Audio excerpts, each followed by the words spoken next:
Hello everyone, I am Dr. Sonika from Isabella Thoban College, Lucknow, and here I am presenting third video in the series of presentations on curriculum design, which is on the selection of content. Selection of content deals with how and why we should select a content.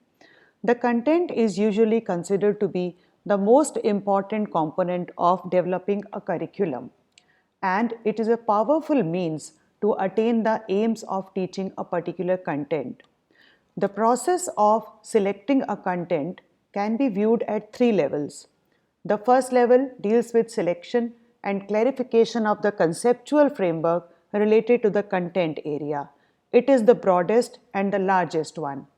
Second level is concerned with the selection of key concepts or basic themes which form the framework of knowledge in a given subject. And the third level is the most specific.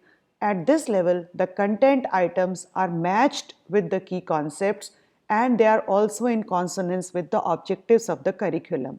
So, if we consider level 1 as the book of a particular discipline, level 2 will be the units which are under that in that book, and level 3 will be the topics or the chapters in that particular unit. There are certain criteria for the selection of content. The first criteria is self-sufficiency. That is, the topics which are chosen in a particular syllabus or curriculum, they should be self-sufficient. They should not be dependent on each other to a larger extent. And they should be economic in its transaction. There should be economy in teachers' efforts. It should not be too much of burden on the teacher, as well as it should be economical in students' efforts also. Definitely, when we are transacting a curriculum or the students are learning something, efforts are needed. But those efforts should not be beyond the limits of that individual. The next criteria for content selection is significance. The contents or the topics which are chosen, they should be basic ideas, and they should be within the learning abilities of the children. Children should not feel that this content is out of their limits, out of their capabilities. Third criteria is the validity. Validity relates to the authenticity of the content which is selected. The content should be according to the goals and objectives of the curriculum, and the content or the topic should be applicable in the daily life of the students. Interest is also one of the criteria in the selection of content. The content should be according to the student's personality and according to the student's intellectual capabilities. The personality will include the attitude and the interest of the child, and intellectual capabilities include mental level and aptitude of a person. So, the content should be according to the student's maturity, prior knowledge and experience.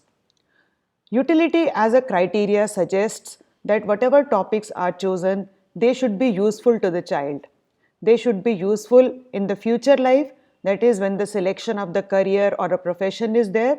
And secondly, the content should be useful in daily life of the student.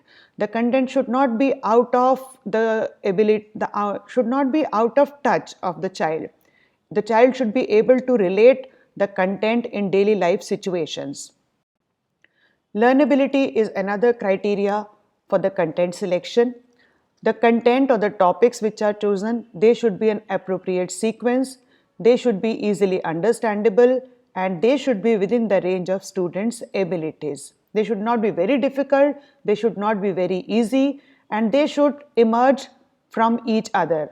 Like difficult concepts should appear to be emerging from the easy concepts, and so on. Content should be feasible, that is, feasibility in terms of cost, feasibility in terms of time and resources, and it should also be according to the existing socio-political conditions. For example, we are an idealistic country, so in our content there should always be emphasis on character building, morality, spirituality, etc. Also, when we talk about that content has to be feasible in terms of cost, time and resources, that is, the content should be practical. It should not be very idealistic and should not aim for a very high goals and objectives. Goals and objectives and on which the content is based, they should be easily achievable by the transaction of that curriculum. So this was how the process of selection of content and certain criteria.